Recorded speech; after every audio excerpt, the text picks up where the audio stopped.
Sejam bem-vindos à segunda parte da nossa aula sobre motor de indução trifásico.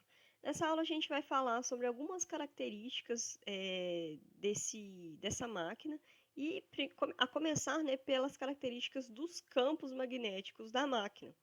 Então nós vimos que no estator, que é onde a gente fixa essas bobinas, essas três bobinas defasadas de 120 graus, nós temos a formação de um campo girante, né, devido à combinação dos campos de cada bobina. E no rotor, né, nessa parte móvel de dentro, nós vimos que é induzido um campo pelo fenômeno da indução eletromagnética. Né? Induzida uma tensão devido à variação do campo no estator. Essa tensão gera corrente aqui nos condutores. Isso aqui é um material elétrico, né, condutor, e essa corrente gera um campo. E aí nós temos a interação entre esses dois campos, né? E aí a gente vai ver algumas características desses dois campos e como que é essa interação, como se dá essa interação, ok? Então nós vamos usar aqui essa representação, que é bem didática, para nós entendermos o que acontece com o rotor. Então a gente vai representar o estator por esse ímã em ferradura que está preso por um fio e é como se a gente estivesse girando esse fio, esse barbante, fazendo com que essa ferradura gire aqui no sentido horário, por exemplo. Ok? Aqui está no sentido anti-horário, na verdade, né? Quando a gente faz quando o ímã faz esse giro, o fluxo magnético, não é? As linhas de campo estão variando aqui a cada instante de tempo. E aí, esse disco metálico enxerga uma variação de campo. Se esse disco é condutor, a variação de campo vai produzir, conforme nós vimos, uma tensão induzida. A tensão induzida é dada pelo número de espiras, pelo menos aqui, né, vezes o número de espiras da bobina, vezes a variação do fluxo no tempo, fluxo magnético no tempo. Então, delta φ por tempo, ok? Isso a gente viu na aula passada. E aí, a tensão induzida gera corrente induzida, não é isso? E a corrente induzida gera o campo do rotor, que a gente pode chamar de BR, ok? E aí, a gente vai ter a interação entre esses dois campos. Tá vendo que aqui, olha, tem a representação do norte e sul do campo do disco. O disco está representando o rotor, né? E aí, o campo do disco vai ser atraído pelo campo do ímã, né? Fazendo com que esse disco gire, ok? Então, eu vou gerar um movimento através da aplicação de tensão que gera, né? Então, vamos recapitular. Aplicamos tensão no estator, geramos campo magnético girante. Campo magnético girante induz um outro campo no rotor, e esses dois campos interagem, fazendo com que o rotor gire, né, aqui dentro desse estator, ok? Daí a origem do movimento dessa máquina. Observem que não temos alimentação direta aqui do rotor, não é ligada nenhuma fonte de tensão nesse rotor. Essa tensão que aparece, ela é induzida, ok? E aí a gente tem dois tipos de rotor. O tipo gaiola de esquilo, que é esse, né, que nós já vimos antes e que nós vimos na simulação, parecido com uma gaiolinha de esquilo mesmo, formado por barras condutoras, né, de material elétrico condutor, curto-circuitados aqui por anéis condutores. E aí isso é introduzido nesse intraferro aqui da máquina, nesse espaço dentro do estator. E o rotor também pode ser do tipo bobinado. O rotor bobinado, ele é feito, em vez de barras, a gente usa bobinas mesmo de cobre, e aí a tensão é induzida nessas bobinas condutoras da mesma forma aqui. Essas duas formas construtivas, elas impactam no comportamento do motor, conforme a gente vai ver nas próximas aulas. A gente vai continuar aqui falando sobre uma característica importante do campo do estator, que é a velocidade angular síncrona ou velocidade síncrona, tá? Aqui tem um erro nesse material. Bom, agora sim, frequência angular síncrona ou velocidade síncrona, que é a velocidade com que esse campo, né, muda de direção no estator da máquina. Nós vamos ver que essa velocidade depende da frequência das ondas de tensão ou corrente, né, que são aplicadas a essas espiras. Então, a gente já viu que nos nossos estudos de eletrotécnica, a relação entre o ômega e a frequência, né, da senoide é 2πf. Então, se a gente tem a frequência da rede elétrica, por exemplo, que é 60 Hz, nós temos uma frequência de 2πf, que dá aqui cerca de 377 radiano por segundo. Estou travando um pouquinho. A unidade base, então, 3, 7, 7 rad por segundo. A unidade do Sistema Internacional para a medida de ômega, né, de velocidade angular ou de frequência angular, é radiano por segundo. Porém, existe uma outra unidade que é muito usada, que é o RPM. O RPM é rotações por minuto. E aí a gente vai, né, a gente pode converter uma unidade na outra. Mas lembrando que isso aqui é a taxa, né, de variação, de deslocamento aqui do campo girante a cada instante de tempo. Ele percorre, né, uma distância angular, conforme a gente já estudou anteriormente. E aí, a gente vai ver que, dependendo dessas formas de onda, né, dessa variação das correntes, nós teremos uma expressão aqui para o ômega S. Então, o síncrono, né, o termo síncrono, velocidade síncrona, é relativo à velocidade do campo do estator, que é o campo girante, ok? Por que síncrono, né? Porque essa velocidade está em sincronia com a frequência da fonte de tensão, ok? Então, o ômega S aqui, ele é dado, ele é proporcional ao ômega E, que é o 2π, o 2πf que a gente viu. Né? Então, nós vamos ter aqui o ômega E,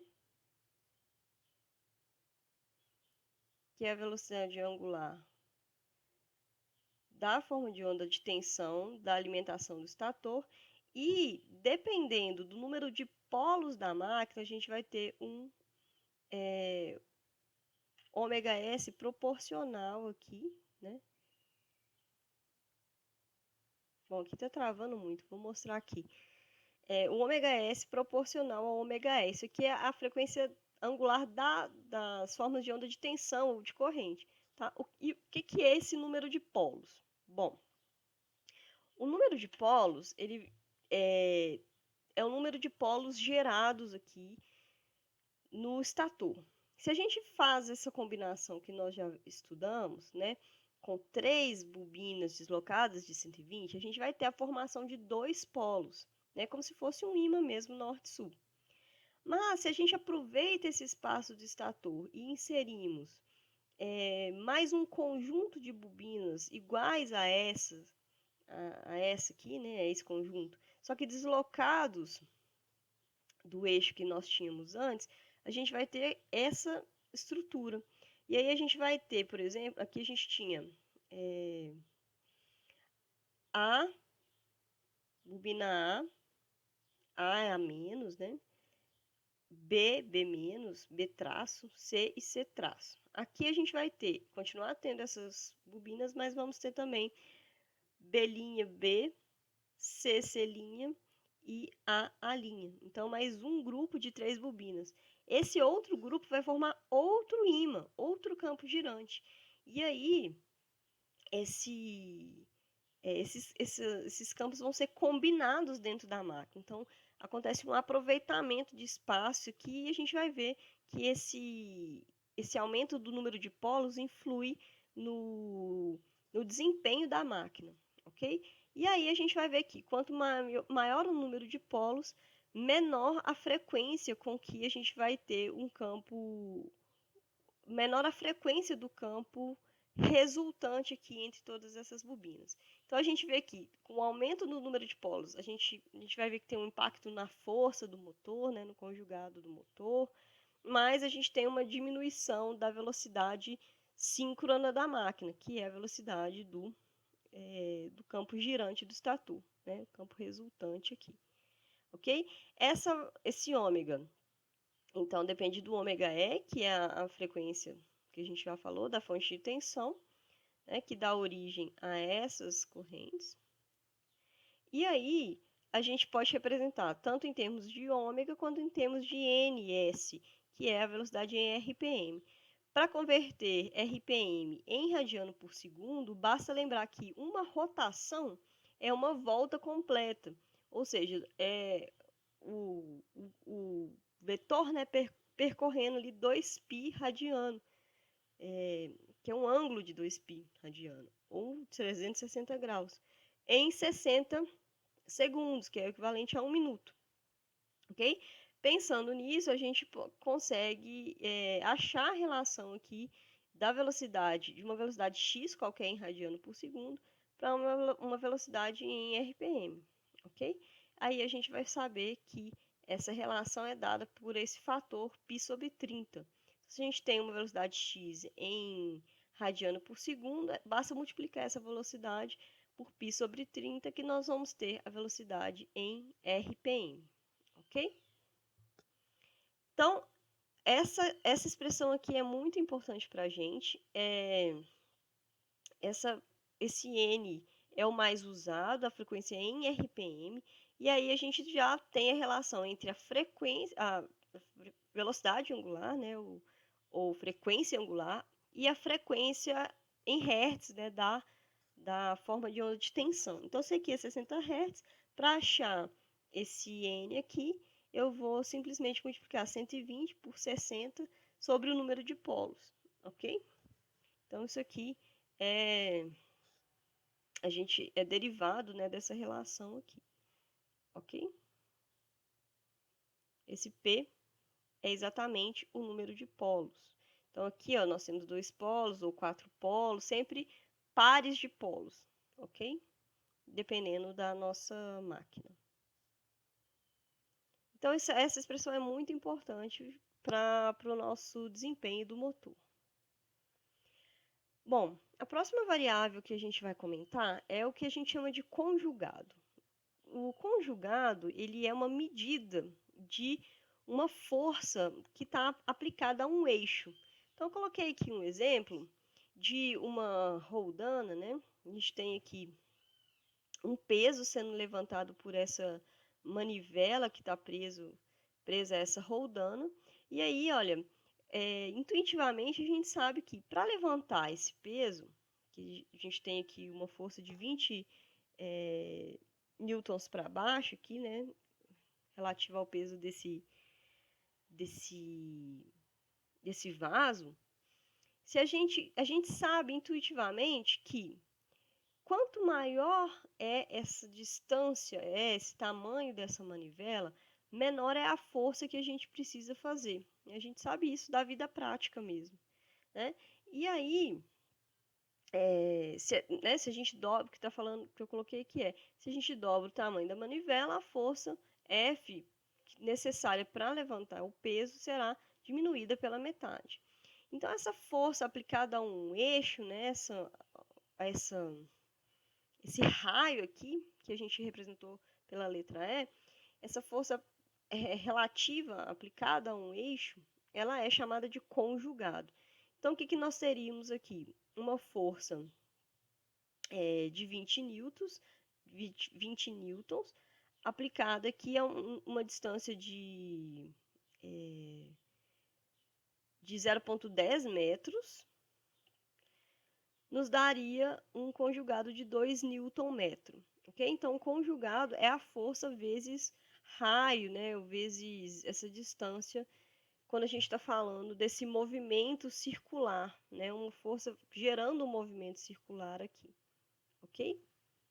Isso vai ser importante para o entendimento do nosso conjugado, da nossa máquina elétrica. Um outro conceito importante é o conceito de potência. Então, potência, ela mede a velocidade com que a energia, né, é aplicada ou consumida para realização de um trabalho. Então, um exemplo, o mesmo exemplo, na verdade, né? Se esse poço do desenho tem 24, como que eu coloquei aqui? 24,5 metros de profundidade, a energia que a gente vai precisar para realizar o trabalho de içar o peso, né? Essa energia, esse trabalho, ele vai depender da força que estamos aplicando e vai depender da distância, né, do deslocamento que essa massa vai fazer. Então, trabalho é força vezes deslocamento, ok? Então, a gente vai precisar aqui de 490 Nm para realizar né, o trabalho aqui vai ser de 490 Nm. E a potência? A potência tem a ver com o tempo que eu estou gastando para realizar aquele trabalho. Então, se eu faço um trabalho de 400 Nm em 1 segundo e uma outra pessoa realiza esse mesmo trabalho em 2 segundos, quem realiza o trabalho em menos tempo é mais potente, né? Porque a potência é inversamente proporcional ao tempo, né? Quanto mais rápido eu realizo o trabalho, mais potente eu sou, né? Mais potente a minha máquina é. Então, a gente pode comparar aqui, olha, o exemplo mostra. Se o motor for capaz de erguer o balde em 2 segundos, esse motor tem uma potência de 245 watts. Lembrando que a potência pode ser dada em watts, em cavalo, vapor ou horsepower, conforme a gente vai ver também as relações, ok?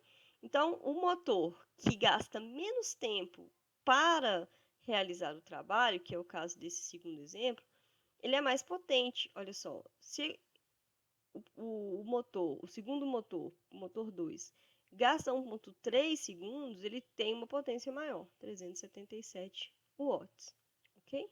Então, é muito importante a gente ter esse conceito de energia e potência em mente. Então, lembrando que energia e trabalho aqui, né, eles têm a mesma natureza. O W aqui pode ser visto como energia ou como trabalho, ok?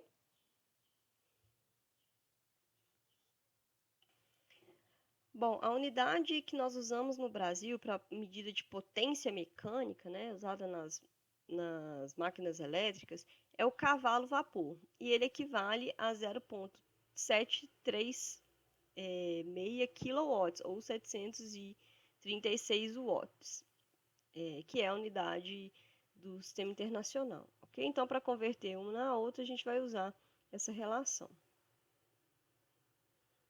Aqui eu coloquei um exemplo, né, daquelas duas potências que a gente encontrou, né, dos dois motores, um de 377 watts, outro de 245 watts. Se a gente fosse escrever essas potências em termos de cavalo-vapor, de CV, a gente teria um motor P1 de 1,3 CV e o motor P2 de meio CV, ok? E aí eu coloquei aqui algumas relações características desses movimentos circulares que a gente vai ter que aprender devido ao estudo da máquina elétrica. Então, o conjugado é força vezes um raio, né? Que pode ser visto como o raio onde eu estou aplicando essa força, no caso aqui é essa manivela, no caso do nosso motor, né? Se a gente olhar lá no rotor, esse raio vai ser o raio do nosso rotor, ok? O raio aqui da área circular formada pelo rotor, que é cilíndrico, né? Ok? E aí, a gente vai ter algumas relações aqui. A velocidade angular também em metro por segundo. Isso pode ser útil em alguns exercícios.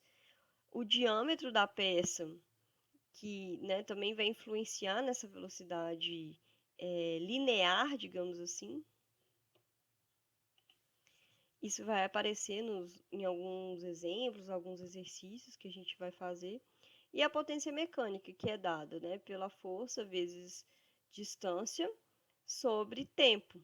Então, trabalho por tempo, só que em cavalo vapor, né? Então, a gente tem que usar a conversão de watts para CV, né, dado por esse fator de 736 aqui. Isso aqui a gente ainda vai ter a oportunidade de ver mais com mais vezes, né, mais aplicações.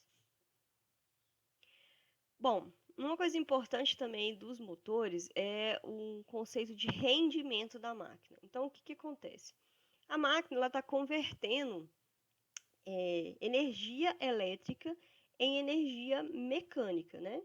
Então, vamos colocar nesse desenho para a gente lembrar. Essa máquina aqui, olha, o estator dela recebe alimentação. A gente liga as fontes de tensão aqui, né? Lembram disso? Isso aqui, ó, os fios estão ligando as minhas bobinas do estator à minha fonte de tensão. Então, eu estou recebendo, a minha máquina recebe energia elétrica, né? E produz energia mecânica. Por quê? Eu estou criando, a máquina cria um movimento, faz com que o rotor gire. Então, a máquina, no funcionamento como motor, ela converte energia elétrica, né, em energia mecânica, né, potência elétrica em potência mecânica. Só que a gente sabe que uma máquina ela não é 100% eficiente. Existem perdas no processo aqui de conversão de energia. E essas perdas provocam uma diferença entre a potência elétrica que entra na máquina, né, que é a potência da fonte aqui, que a fonte elétrica fornece, fonte de tensão, e a potência mecânica que eu estou produzindo aqui. Ou seja, potência mecânica é uma energia fazendo um movimento aqui, uma energia relacionada a um giro, ok? Então, como que a gente mede esse rendimento da máquina? A gente mede, né, através dessa relação. O rendimento dado pela letra grega ni, ele é a potência de saída ou a potência útil, que é sempre uma potência ativa, né? A gente vai sempre pensar em realização de trabalho, então é sempre potência ativa. A potência útil ou potência de saída sobre a potência absorvida ou potência de entrada. A potência de saída, ela é a potência do dado de placa lá do motor, né? É a potência que está relacionada à força que o motor produz no seu eixo. Só que essa potência ela é menor do que essa potência absorvida, que é dada pelas relações entre tensão e corrente da fonte trifásica. A gente vai voltar nisso aqui, mas por que a gente tem um raiz de 3 vezes U vezes I vezes cosseno de φ? Isso aqui nós já vimos. O U é o V, né, da fonte, é a tensão da fonte trifásica, porque o motor trifásico ele é uma carga trifásica, né? Então ele está sendo alimentado por uma tensão trifásica. Por isso a gente usa as relações de potência trifásica, potência em circuitos trifásicos. Então, eu coloquei aqui o material de sistemas trifásicos para a gente relembrar, né? E para a gente entender que o motor ele é uma carga desse tipo, ele é uma carga trifásica. E as suas bobinas, cada uma daquelas 3 bobinas, é uma impedância dessa. E elas vão ser conectadas ou em Y ou em delta. E aí a gente vai ter também uma fonte trifásica, ok? Então, o motor de indução trifásica é uma carga trifásica. E as relações de potência são dadas, né, pelas equações que a gente já estudou, que são essas relações, né? Então, naquele outro slide do motor, a gente viu exatamente essa expressão. Olha, a potência total elétrica consumida pelo motor, ou seja, a potência que a fonte está entregando para o motor, é esse PT, a potência ativa total, que é dada por raiz de 3, tensão de linha vezes tensão de fase, vezes o cosseno de θ aqui, que é o fator de potência dessa carga. Ok? Então, isso aqui nós já vimos. O motor, então, é uma carga trifásica, ok? Então, todas as relações de potência, elas têm que ser observadas lembrando disso, ok? E o rendimento, a gente então sabe que é a potência produzida no eixo do motor, pelo eixo do motor, sobre a potência absorvida, a potência elétrica absorvida. E aí isso aqui é dado em porcentagem, né? A gente multiplica por 100 aqui para informar esse valor em porcentagem. 90%, 80%, né? Dependendo da máquina, do tipo de máquina, ok? Eu coloquei aqui algumas relações entre conjugado e potência, né? Lembrando que o conjugado se relaciona com a potência através da velocidade, aqui a velocidade angular, ok? Então, a potência mecânica é uma força que vezes uma velocidade, ok? Isso aqui é potência mecânica, ok?